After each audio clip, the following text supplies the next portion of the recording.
आदमी।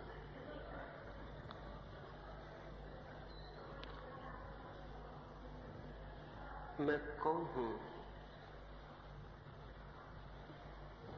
इस संबंध में थोड़ी सी बातें कल और परसों मैंने आपसे की हैं। परसों मैंने कहा, ज्ञान नहीं वरन न जानने की अवस्था, न जानने का बोध सत्य की ओर मार्ग प्रशस्त करता है। ये जान लेना कि मैं नहीं जानता हूं, एक अपूर्व शांति में और मौन में चित्त को ले जाता है। ये स्मरण आ जाना कि सारा ज्ञान, सारे शब्द और सिद्धांत जो मेरी स्मृति पर छाए हैं, वे ज्ञान नहीं है, वरन जब स्मृति मौन और चुप होती है, और जब स्मृति नहीं बोलती, और जब स्मृति स्पंदित नहीं होती, तब उस अंतराल में, उस रिक्त में जो जाना जाता है, वही सत्य है, वही ज्ञान है। इस संबंध में परसों थोड़ी सी बातें कही थी, और कल मैंने आपसे कहा कि वे नहीं जो अपने अहंकार में कठोर हो गए हैं, वे नहीं जो अपने अहंकार के सिंहासन पर विराजमान हैं, वे नहीं जिन्होंने अपनी संवेदना के सब झरोखे बंद कर लिए और जिनके हृदय पत्थर हो गए हैं, वरन वे जो प्रेम में तरल हैं और जिनके हृदय के सब द्वार खुले हैं और जिन्हें अज्ञात स्पर्श करता है और जिन्हें जीवन में चारों तरफ छाए हुए जीवन में रहस्य की प्रतीति होती है, ऐसे हृदय, ऐसे काव्य से, प्रेम से और रहस्य से भरे हृदय ही केवल सत्य को जानने में समर्थ हो पाते हैं। और आज सुबह एक छोटी सी कहानी से आज की चर्चा में शुरू करूं।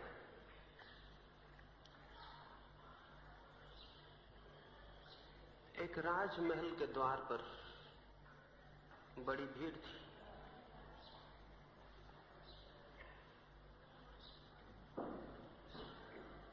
सारा गांव ही, सारी राजधानी ही द्वार पर इकट्ठी हो गई थी। सुबह सुबह भीड़ का आगमन शुरू हुआ था और अब तो संध्या आने को थी, लेकिन जो आके खड़ा हो गया था वो खड़ा था, कोई भी हटा नहीं था। दिन भर से भूखे प्यासे लोग तपती धूप में उस द्वार के सामने खड़े थे। कोई अघटनी वहां घट गया था, कुछ ऐसी बात हो गई थी जो विश्वास योग्य ही नहीं मालूम होती थी। सुबह सुबह एक भिक्षु ने आके उस द्वार को खटखटाया था और अपना भिक्षा पात्र आगे बढ़ा दिया था। राजा उठा ही था, उसने अपने नौकरों को कहा होगा कि जाओ और भिक्षा पात्र भर दो, लेकिन उस भिक्षु ने कहा, ठहरो, इसके पहले कि मैं भिक्षा स्वीकार करूं मेरी शर्त भी सुन लो। बेशर्त मैं कुछ भी स्वीकार नहीं करता हूं। ये तो सुना गया था कि देने वाले शर्त के साथ देते हैं, ये बिल्कुल पहली बात थी कि लेने वाला भी शर्त रखता हो, भिखारी। राजा ने कहा, शर्त? कैसी शर्त? उस भिखारी ने कहा, शर्त है मेरी एक, भिक्षा स्वीकार करूंगा लेकिन तभी जब ये वचन दो कि पात्र मेरा पूरा भर दोगे, अधूरा तो नहीं छोड़ोगे। पात्र पूरा भरोगे, ये वचन दो तो भिक्षा स्वीकार करूं, अन्यथा किसी और द्वार चला जाऊं। राजा ने कहा, जानते हो राजा का द्वार है, क्या तुम्हारा छोटा सा पात्र न भर सकूंगा? और उसने कहा, फिर भी शर्त ले लेनी उचित है, वचन ले लेना उचित है। राजा ने दिया वचन और अपने मंत्रियों को कहा कि जब पात्र भरने की बात ही आ गई है तो स्वर्ण मुद्राओं से पात्र भर दो। बहुत थी स्वर्ण मुद्राएं उसके पास, बहुत थे हीरे मोती, बहुत थे माणिक, बहुत था अकूत खजाना था। स्वर्ण मुद्राएं लाई गईं और पात्र में डाली गईं, और तभी से भीड़ बढ़नी शुरू हो गई, और तभी से सारा गांव टकटकी बांधे आके द्वार पर खड़ा हो गया। पात्र कुछ ऐसा था कि भरता ही नहीं था। मुद्राएं डाली जाती रहीं, पात्र खाली था, खाली रहा। और दोपहर आ गई और खजाने जो अकूत मालूम होते थे खाली पड़ने लगे। ऐसा कौन सा खजाना है जो खाली ना हो जाए? और सांझ होते होते तो सभी खजाने जीवन के खाली हो ही जाते हैं। उस सांझ भी सारे खजाने खाली हो गए उस राजा के, और तब घबराहट फैलनी शुरू हो गई। दोपहर के बाद भिखारी तो भिखारी था, सांझ होते होते राजा भी भिखारी हो गया। कौन राजा सांझ होते होते भिखारी नहीं हो जाता? पात्र खाली था, खाली था, खाली रहा। फिर तो राजा घबराया और पैर पर गिर पड़ा और उसने कहा, मुझे क्षमा कर दे, मैंने समझा था कि शर्त इतनी महंगी पड़ जाएगी। क्या है, क्या है ये जादू? कैसा है ये पात्र?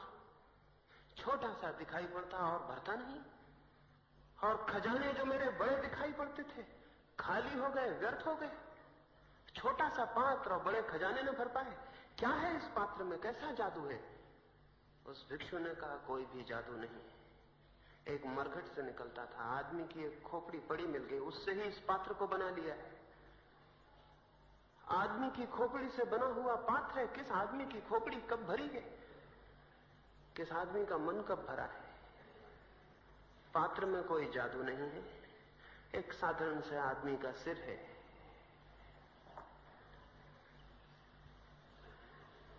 पता नहीं फिर आगे क्या हुआ, लेकिन इस कहानी से इसलिए शुरू करना चाहता हूं कि मनुष्य के जीवन में जो प्रश्न है और जो समस्या है वो यही है, मन को भरना है और मन भरता नहीं। और हजार हजार उपाय हम करते हैं, और धन से और यश से और पद से, मित्रों से, परिजनों से भरते हैं, नहीं भरता। फिर कुछ है जो धर्म से भरने लगते हैं, गीता से और कुरान से, त्याग से, तपस्या से, संन्यास से, साधना से, फिर भी मन भरता नहीं। परमात्मा से, मोक्ष से, फिर भी मन भरता नहीं। मन कुछ ऐसा है कि भरता ही नहीं, और भरने के सारे प्रयास में हम टूटते हैं, नष्ट होते हैं, जीर्ण और जर्जर होते हैं, और भरने की सारी आशाएं टकरा टकरा कर नष्ट हो जाती हैं, और तब विफलता और विषाद मन को घेर लेता है, और दुख और पीड़ा और संताप और चिंता, और सब व्यर्थ दिख पड़ने लगता है। जीवन व्यर्थ मालूम होने लगता है, क्योंकि मन भरता नहीं है, और भरने के सब प्रयास असफल हो जाते हैं। कभी किसी का मन भरा नहीं है, कभी किसी का मन भरा नहीं है। मन कुछ ऐसा है कि भर सकता ही नहीं। एक आदमी ने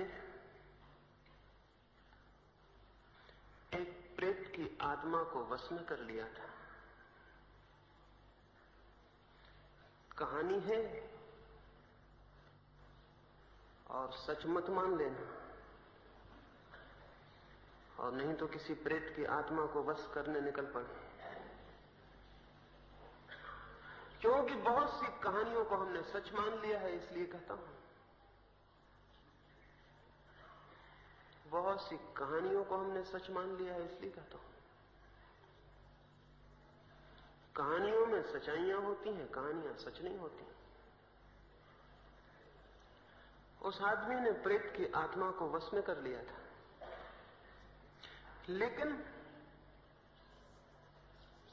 जैसी भूल अक्सर हो जाती है, जिसको हम वश में करते हैं हम सोचते हैं हमने वश में कर लिया, और जिसको हम वश में करते हैं वो सोचता है कि मैंने वश में कर लिया।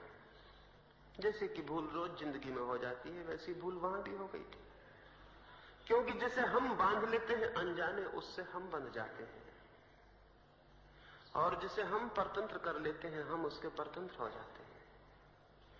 केवल वही स्वतंत्र हो सकता है जो किसी को परतंत्र न करता हो।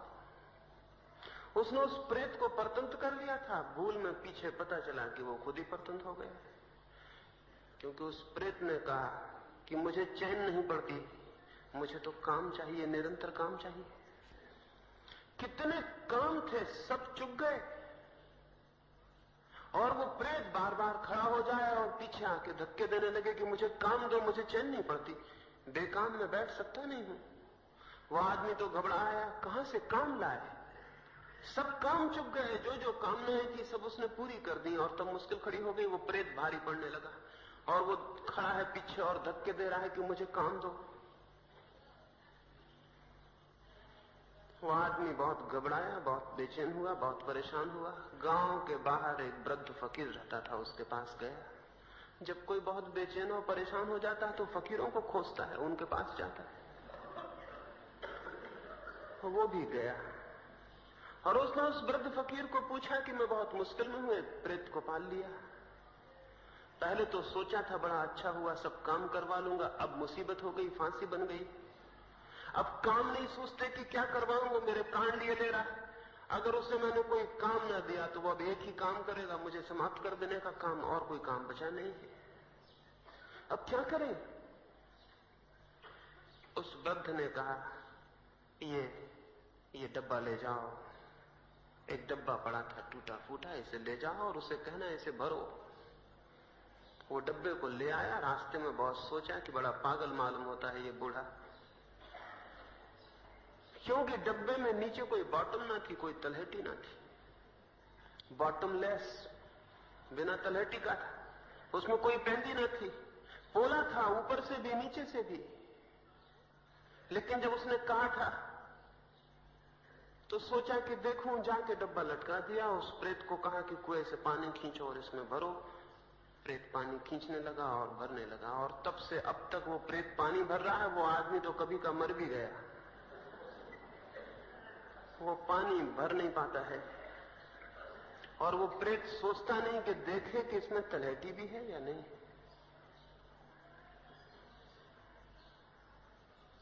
उस डब्बे के नीचे कोई तलहटी नहीं है, इसलिए पानी डाला तो जाता है लेकिन भरता कभी नहीं। और ये प्रेत कोई एकाद नहीं है, सबके भीतर बैठा हुआ है और भरे जा रहा है और भरे जा रहा है और कुछ भी भरता नहीं है। बहुत थक गया है प्रेत, बहुत परेशान है, बहुत पीड़ित है, लेकिन भरे जाता है, भरे जाता है। और ये नहीं देखता कि डब्बा भरेगा नहीं। डब्बा कुछ ऐसा है, मनुष्य का मन भी कुछ ऐसा है, बॉटमलेस एबिस। मनुष्य का मन भी ऐसा है, शून्य, कोई सीमा नहीं उस पर, कोई नीचे जगह नहीं, कोई ऊपर छप्पर नहीं, कोई सीमा नहीं, असीम और शून्य गड्ढा है मनुष्य का मन। उसे भरने की कोशिश जीवन की असफलता है, लेकिन हम सब भर रहे हैं, सब भर रहे हैं, सब भरने के प्रयास में लगे हैं और लगे हैं। क्या ये नहीं हो सकता कि ये भरना छोड़ दें? क्या ये नहीं हो सकता कि मन जैसा है खाली और रिक्त वैसा ही स्वीकार कर लिया जाए? क्या ये नहीं हो सकता कि मन का ये जो शून्य है ये ऐसे ही अंगीकार कर लिया जाए, न भरा जाए? क्योंकि एक बात तय है कि ये मन तो भरता नहीं, भरेगा नहीं। इसे भरने में हम जरूर मिटेंगे, मिट जाएंगे, समाप्त हो जाएंगे। हमसे पहले भी यही हुआ है, हम पर भी यही हो रहा है, हमसे बाद भी यही होता रहेगा। यह असंभव है कि मन भर जाए। सीधा सीधा तथ्य है, यह असंभव है कि मन भर जाए, क्योंकि मन है रिक्त। शायद रिक्त कहना भी ठीक नहीं, क्योंकि जो रिक्त होता है उसके आसपास एक दीवार भी होती है जिसके भीतर रिक्तता होती है। मन है रिक्तता, एम्प्टी नहीं, एम्प्टीनेस। मन रिक्त नहीं है, रिक्तता ही मन है। कोई सीमा ही नहीं है उस पर, कहीं कोई दीवार ही नहीं है उस पर। इसलिए डालो डालो और सब खो जाएगा, सब खो जाएगा, सब खो जाएगा। वहां कहीं कुछ रुकेगा नहीं, ठहरेगा नहीं, बनेगा नहीं, निर्मित नहीं होगा। बच्चा जितना खाली मन लेके आता है उतना ही खाली मन लेके बूढ़ा विदा होता है। जन्म के क्षण में जितना खाली है मन, मृत्यु के क्षण में भी उतना ही खाली है, उतना ही। उसमें जरा भी भेद नहीं पड़ता, जरा भी भेद नहीं पड़ता। एक भेद पड़ जाता है, बच्चे को इसका पता नहीं होता, बूढ़े को इसका पता होता है। और पता, बोध दुख देने लगता है। ये रिक्तता है भीतर, और रिक्तता को भरने का प्रयास है हमारा। फिर चाहे हम किसी बात से भरते हो, किसी बात से, कौड़ी से, पत्थर से भरते हो, राम नाम से भरते हो, मोक्ष से भरते हो, और किसी बात से भरते हो, इससे कोई फर्क नहीं पड़ता। भरना, भरने की कोशिश एब्सर्ड है। भरने की कोशिश एकदम एकदम अर्थहीन है। और जब नहीं भर पाता तो हम कहते हैं कि बड़ा दुख है। दुख उसी क्षण शुरू हो जाता है जहां से हम भरना शुरू करते हैं। क्या ये नहीं हो सकता? नहीं हो सकता ये कि रहने दें, मन जैसा है, राजी हो जाएं उसके खालीपन से, उसके शून्य से। भरने की कोशिश हमें भविष्य में ले जाती है। कल, आज खाली है, कल भर लेंगे, परसों भर लेंगे। इस जन्म में खाली है, अगले जन्म में भर लेंगे। भरने की कोशिश से फ्यूचर पैदा होता है, भविष्य पैदा होता है। भविष्य कहीं है नहीं, है तो केवल वर्तमान। भविष्य तो कहीं है नहीं, लेकिन भविष्य पैदा होता है भरने की कोशिश से। क्योंकि अगर भविष्य न हो तो भरेंगे कैसे? भरने के लिए समय चाहिए, भरने के लिए समय चाहिए, श्रम चाहिए, भविष्य चाहिए। तो भरने की आकांक्षा से भविष्य पैदा होता है, टाइम पैदा होता है, समय पैदा होता है। कल कल कल कुछ हो जाऊंगा, कल भर लूंगा, आज खाली हूं, कल भर जाऊंगा। और कल की आशा में आज वह होता है, व्यतीत होता है जो है, उस कल की आशा में जो नहीं है। कल की आशा में आज वह होता है, व्यतीत होता है जो है, उसकी आशा में, उस कल की आशा में जो नहीं है। फिर कल आज आ जाएगा, और उस आज को भी हम कल की आशा में व्यय करेंगे और व्यतीत करेंगे, और फिर आज आ जाएगा और उसको भी व्यय करेंगे और व्यतीत करेंगे, और ऐसे पूरी जिंदगी व्यतीत हो जाती है उसे जाने बिना जो था, जो है। जब तक कोई मन की रिक्तता को स्वीकार न कर ले, तब तक वो उसे नहीं जान सकता जो है। जब तक कोई मन की शून्यता को अंगीकार न कर ले, तब तक उसे नहीं जान सकता जो मैं हूं। मैं हूं क्या, कौन? उसके लिए तीसरी सीढ़ी में आज आपसे कहना चाहता हूं, रिक्तता की स्वीकृति, शून्यता का स्वीकार, अंगीकार, ना कुछ होने का अंगीकार, एक्सेप्टेबिलिटी। ये जो स्वीकृति है, यही आस्तिकता है। जो आदमी कुछ होने में लगा है वो नास्तिक है, वो चाहे भगवान होने में लगा हो, वो चाहे मोक्ष जाने में लगा हो, जो आदमी कुछ होने में लगा है वो नास्तिक है। जो आदमी जो है उसको जिसने स्वीकार कर लिया है वो आस्तिक है। स्वीकृति, अंगीकार उसका जो है। क्या है हम? रिक्त। क्या है? कभी टटोला, कभी थोड़ा खटखटाया, क्या है? रिक्त, एकदम एम्प्टीनेस, सब खाली और खाली। उस खालीपन पर कुछ कुछ चिपका लेते हैं। कोई डिग्रियां ले आता है, कोई पीएचडी हो जाता है, कोई धन कमा लेता है, कोई डॉक्टर है, कोई इंजीनियर है, कोई मिनिस्टर है। 25 तरह के पागलपन है, कोई कुछ न कुछ है। तख्तियां दरवाजों पर ही नहीं लगा ली हैं, अपने भीतर की रिक्तता पर तख्तियां लगा ली हैं। उन्हीं तख्तियों को पढ़ लेते हैं और प्रसन्न हो जाते हैं। कुछ हूं, कुछ होने का मजा ले लेते हैं, समबडी होने का मजा ले लेते हैं। कुछ हूं, छोटी कुर्सी से बड़ी कुर्सी पर और बड़ी कुर्सी पे बैठ जाते हैं, सोचते हैं कुछ हूं। सिंहासन बड़ा करते जाते हैं और जानने लगते हैं कि कुछ हो रहा हूं। लेकिन कभी झांक कर देखा? भीतर कोई हंस रहा है। इन सारी पदवियों पर, इन सारी उपाधियों पर भीतर कोई हंस रहा है। ये सब सूखे हुए पत्तों की भांति हैं, हवा के झरोखे इन्हें ले जाएंगे। और मौत की हवा में तो ये कुछ भी टिकेगा नहीं। और इसलिए तो मौत से इतना डर है कि मौत उस रिक्तता को उघाड़ देगी जिसको जीवन भर ढांका और छिपाया। नहीं तो मौत से कोई क्यों डरेगा? मौत से भय का कारण क्या है? मौत को जानते हैं जो उससे भयभीत होंगे, मौत को देखा है जो उससे घबराएंगे। नहीं तो भय कैसे हो सकता है? जिसको जाना नहीं, जिसे पहचाना नहीं, जिससे मिलना नहीं हुआ, उससे भय कैसा हो सकता है? मौत से भय नहीं है, भय है इस बात से कि वो जो एम्प्टीनेस है उस पर जो हमने कागज के दीवारें खड़ी करके घर बना लिए हैं कागज के, और नाम लिख लिए हैं, और कागज की मुद्राएं हैं और तिजोड़ियां बना ली हैं, और कागज की दुनिया बसा ली है। मौत उस सबको उड़ा देगी। बच जाएगी रिक्तता, बच जाएंगे अकेले और खाली।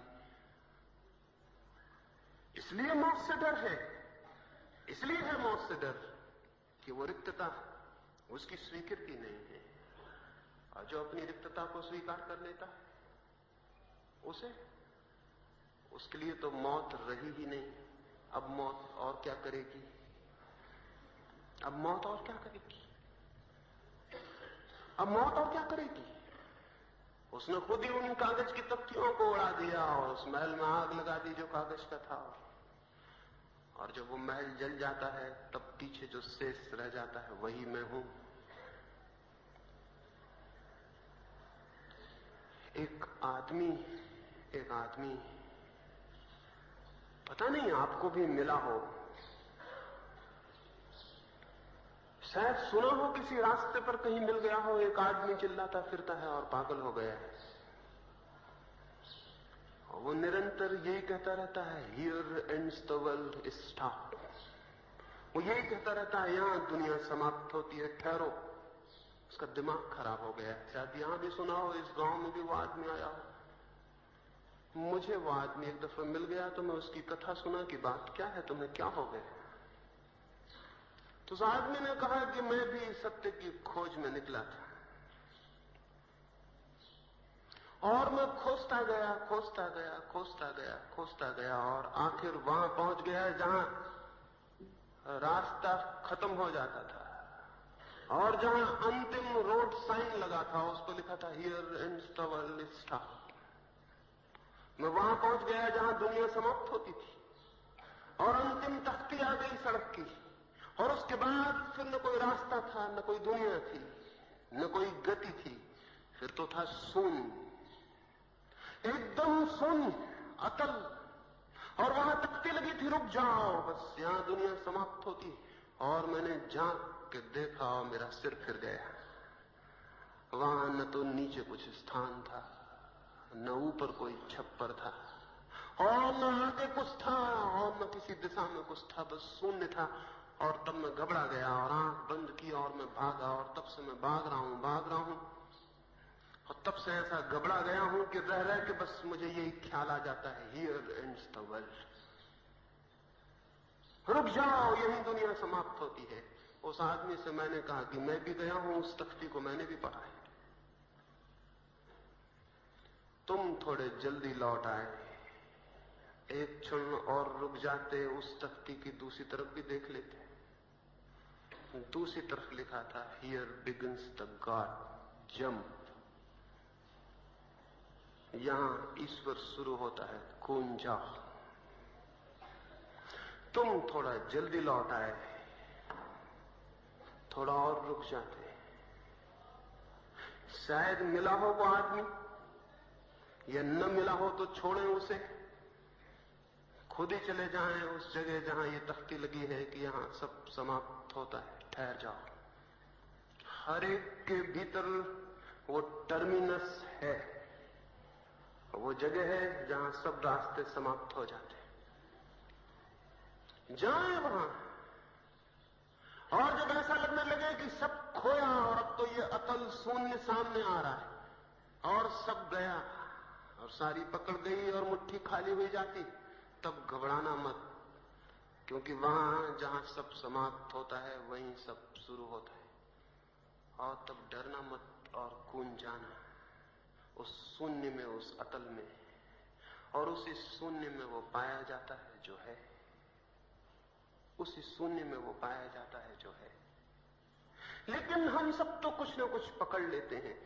कोई राम के चरण पकड़े हैं, कोई कृष्ण के चरण पकड़े हैं, कोई क्राइस्ट के,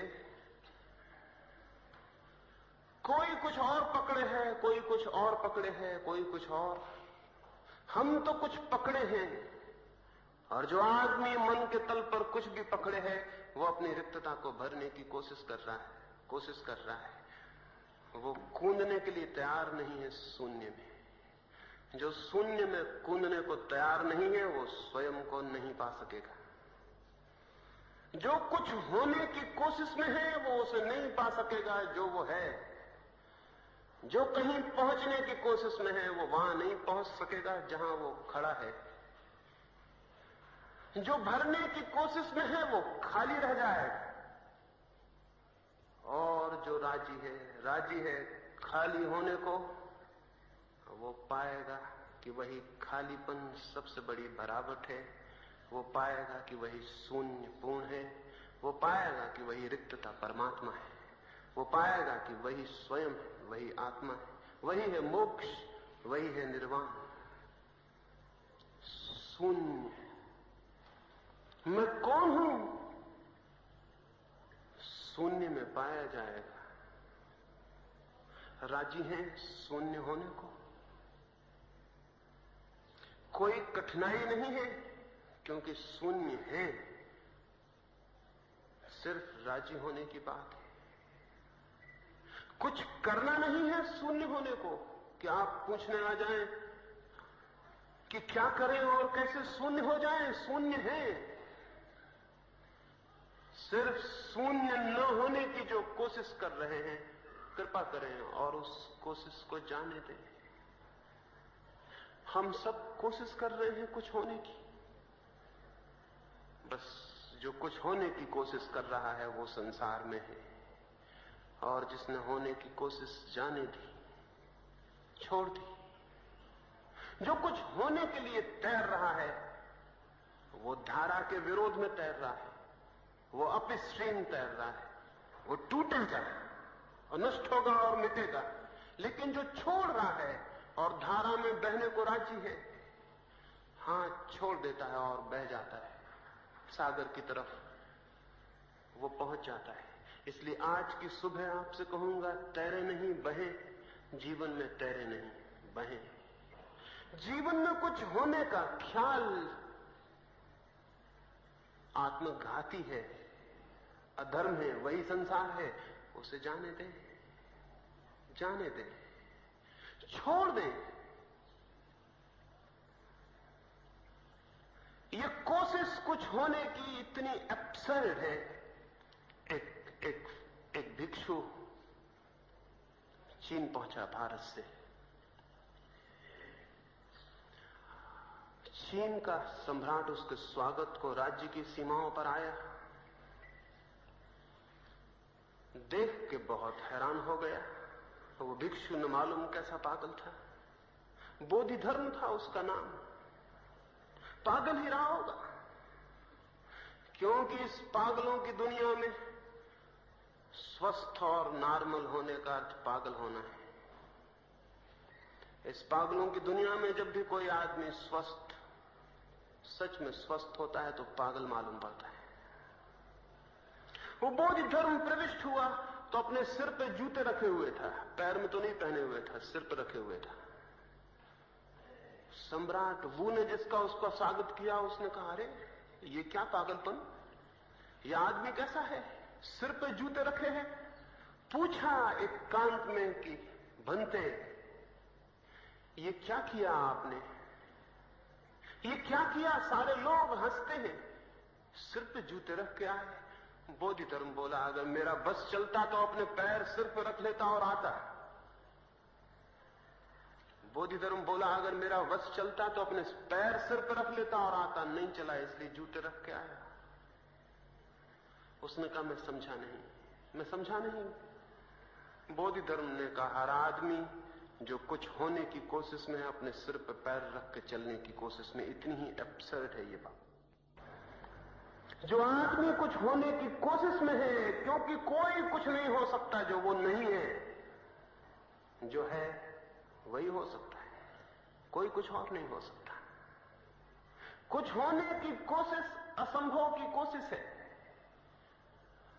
असफलता सुनिश्चित है, व्यर्थता सुनिश्चित है। बोधि धर्म ने कहा कि कोई अपने पैर सिर पर रख के चलने की कोशिश करे और न चल पाए तो किसको दोष देंगे? उससे ही हम कहेंगे कि तुम पागल हो, तुम सिर पर पैर रखते हो तो चलोगे कैसे? चलने के लिए जरूरी है कि सिर पर पैर न हो। जब हम कुछ होने की कोशिश में होते हैं, वो जो बिकनिंग है हमारे मन की कि कुछ हो जाऊं, कुछ हो जाऊं, कुछ हो जाऊं, तब हम सिर पर पैर रख रहे हैं। एक रात एक महल की छत पर, छप्पर पर किसी के पदचाप सुनाई पड़े। राजा सोने कोई गया था, ऊपर देखा छप्पर पे कोई है, पता नहीं चोर है या कौन है। उसने चिल्ला के पूछा कि ये कौन है और किसने ये हिम्मत की है रात को छप्पर पर चढ़ने की। उस आदमी ने कहा कि दुखी ना हो, क्षमा करे, मेरा ऊंट खो गया है, उसे खोजता हूं। उस राजा ने कहा, कौन पागल है ये, छप्परों पर कभी ऊंट खोए हैं? सारी दुनिया छोड़ के छप्पर पे खोजने आया, छप्पर पे कैसे ऊंट खो जाएगा? उसने कहा, मेरे मित्र बड़े समझदार मालूम पड़ते हो, समझ में तुम्हें आता है कि छप्परों पर ऊंट नहीं खोते, असंभव है ये, लेकिन ये समझ में नहीं आता कि अहंकार के सिंहासन पर बैठ के कभी कोई शांत हुआ है और आनंदित हुआ है?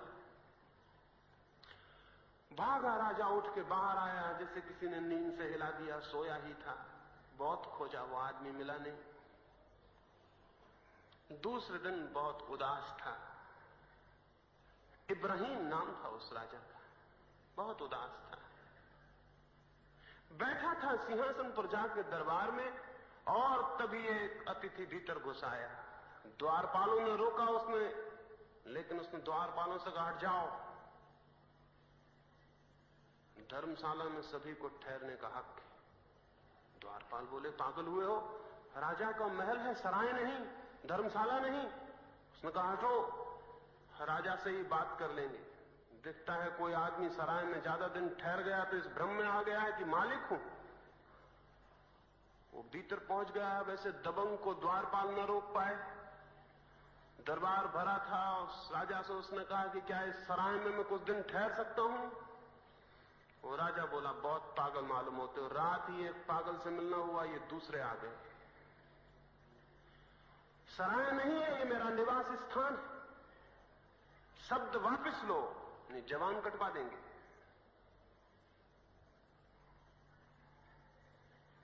उस व्यक्ति ने कहा, सराय नहीं, लेकिन कुछ दिनों पहले मैं आया था, तब तो इस सिंहासन पर दूसरे आदमी से मेरी टक्कर हो गई थी।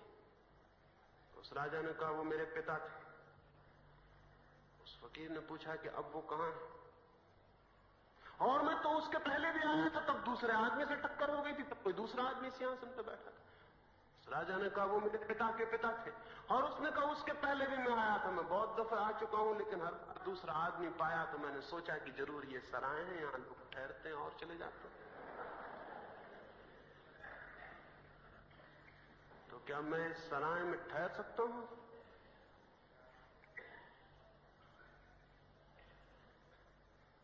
वो राजा उठा और उसके पैर पकड़ लिए। जरूर ये वही आदमी था जो रात छप्पर पर था। चाहे वो दूसरे आदमी रहा हो, इससे क्या फर्क पड़ता है, लेकिन यही आदमी था जिसने रात उत्तर दिया था। यही आदमी है, यही आदमी है। पूछा कि क्या करूं? मैंने तो अपनी जिंदगी छप्पर पर ऊंट खोजने में, उस राजा ने कहा, मैंने तो अपनी जिंदगी छप्पर पर ऊंट खोजने में और धर्मशाला को मकान समझने में गंवा दी। अब मैं क्या करूं? हम सब गंवा रहे हैं, छप्पर पर ऊंट खोज रहे हैं, धर्मशालाओं को निवास समझ रहे हैं। जिस व्यक्ति ने भी कुछ होने की आशा में अपना निवास बना लिया है, उसने धर्मशाला को निवास बना लिया। कुछ होने की आशा निवास स्थान नहीं है, सराय है। एक दिन ठहर भी नहीं पाइएगा कि धक्के दे के कोई और वहां से बाहर कर देगा।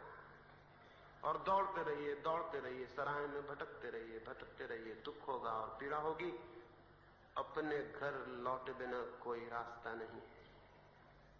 और बहुत सराहें हैं, आशाओं की, कामनाओं की, वासनाओं की, बिकनिंग की। बहुत धर्मशालाएं हैं। भटकिए, लेकिन जिस दिन ख्याल आ जाए कि धर्मशाला है, उस दिन क्या देर है कि वापस लौट आइए अपने घर पर। घर कभी खोया नहीं है, वो हमेशा साथ है। जिस दिन धर्मशाला से मन भर जाए, व्यर्थता दिखाई पड़ जाए, आप अपने घर में हैं। खोजिए छप्परों पर खोए हुए ऊंट को, मिलेगा? नहीं मिलेगा। इसको कहने की क्या बात है कि नहीं मिलेगा? लेकिन खोज रहे हैं हम सब भविष्य के छप्परों पर, भविष्य के ऊंटों को। असली ऊंट न मिलेगा असली छप्पर पर, तो भविष्य के छप्पर हैं जो है ही नहीं, और भविष्य के ऊंट हैं वे भी नहीं है, और उनको हम खोज रहे हैं। एक कथा मैंने सुनी थी कि एक राजा को 3 लड़के थे। 2 तो पैदा ही नहीं हुए थे, एक पैदा होकर मर गया था। 3 लड़के थे। वे तीनों यात्रा पर निकले, जिनमें से 2 पैदा ही नहीं हुए थे और एक मर गया था। वे तीनों यात्रा पर निकले, जिनमें से 2 तो लंगड़े थे और एक अंधा था। और वे तीनों उस नगर में पहुंचे, 3 नगरों में, जिनमें से 2 मिट गए थे और एक अभी बसा नहीं था। और ऐसी वो कथा चलती है और उसका कोई अंत नहीं आता। इसलिए उसको कैसे कहूं और आगे कैसे ले जाऊं, वो कहीं खत्म नहीं होती, बस वो ऐसे ही चलती और ऐसे ही चलती। और हम सबकी जिंदगी ऐसे ही चलती है। 2 चीजें वो जो है ही नहीं, एक जो थी और अब नहीं है।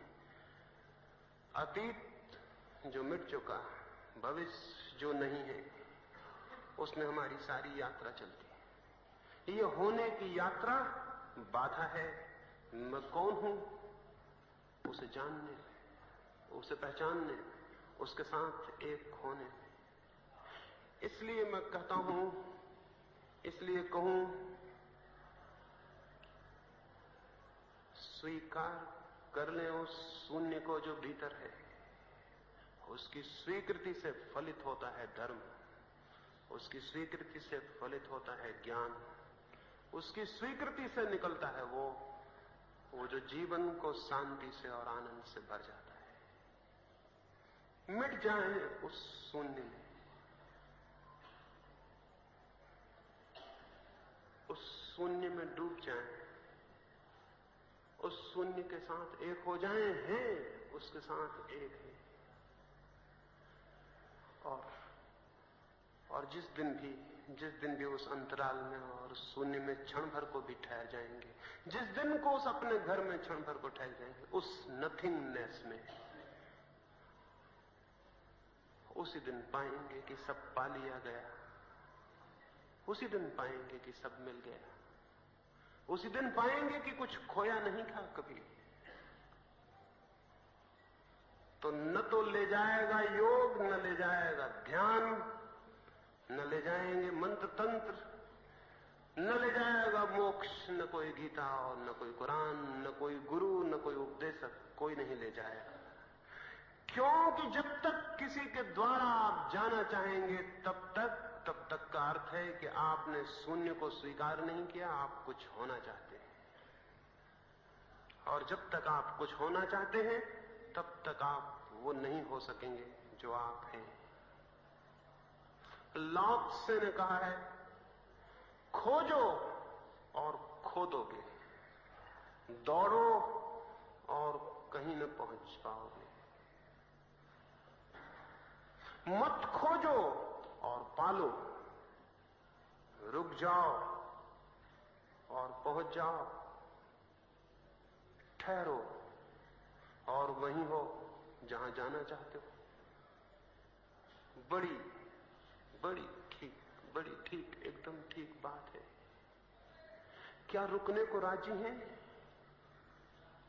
क्या राजी हैं ठहरने को? क्या छोड़ देने को राजी हैं खोज को, दौड़ को? क्या लेट गो के लिए राजी हैं?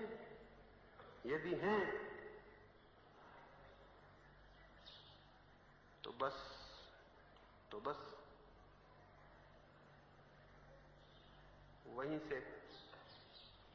वहीं से पा लिया जाएगा मैं कौन हूं,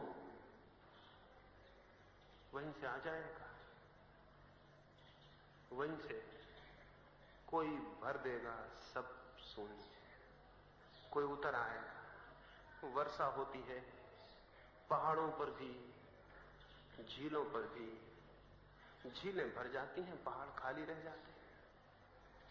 क्यों? पहाड़ भरे हैं इसलिए खाली रह जाते हैं, झीलें खाली हैं इसलिए भर जाती हैं।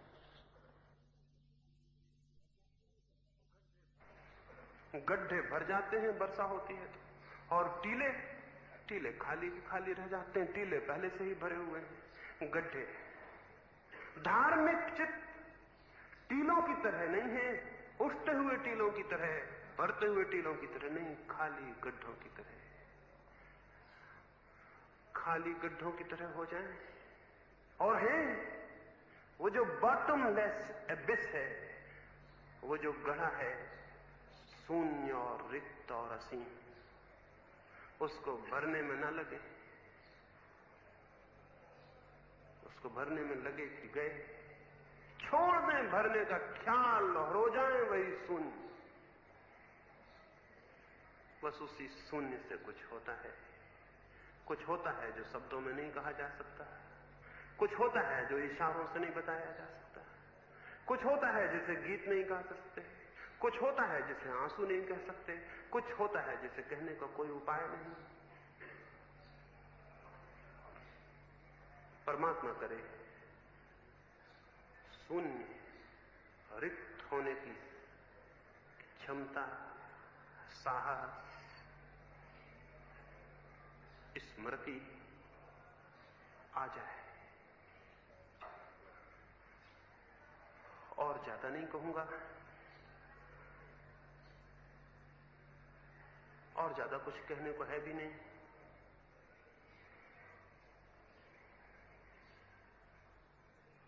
एक बात फिर से दोहरा दूं, जहां अपने भीतर वहां आ जाती है वो जगह, वो अंतिम साइन पोस्ट वो अंतिम खंबा जहां लिखा है हियर एंड्स द वर्ल्ड,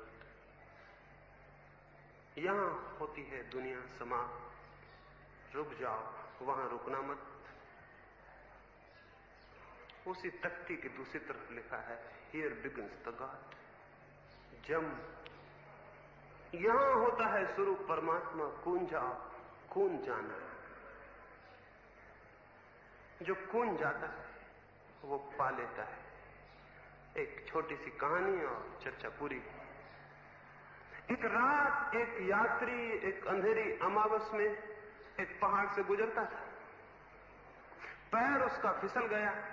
किस यात्री का कब नहीं फिसला है? जो यात्रा करेगा फिसलेगा भी, गिरेगा भी, रास्ते भी भूलेगा, अंधेरे मार्ग भी आएंगे, खो भी जाएगा।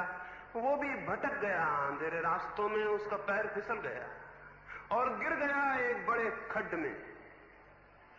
झाड़ियों को पकड़ लिया। कौन नहीं पकड़ेगा?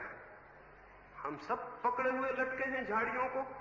उसने भी झाड़ियां पकड़ ली। सर्द रात, अंधेरी रात, चारों तरफ नीचे गड्ढ, कहीं कुछ दिखाई ना पड़े, कोई और छोर नहीं। पकड़े है, भगवान को याद कर रहा है, भगवान से प्रार्थना कर रहा है बचाओ। बचने की खुद कोशिश भी कर रहा है। कोशिश न सफल हो पाए तो भगवान की खुशामद भी कर रहा है कि तुम बचाओ। लेकिन पत्थर है, सरकीला, चिकना, पैर रुकते नहीं। छोटी है झाड़ी, जड़ें उखड़ी जा रही हैं। कभी भी भय है कि क्षण दो क्षण में टूट जाएंगे और नीचे गिर जाएगा। सर्द है रात, हाथ अकड़े जा रहे हैं।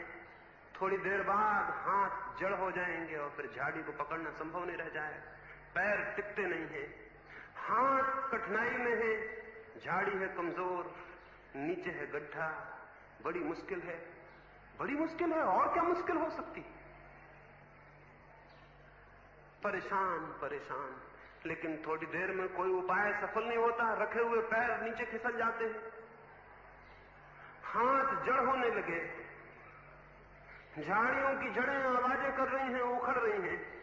और फिर वो क्षण आ गया जहां उसे पता चला कि बस अब गया।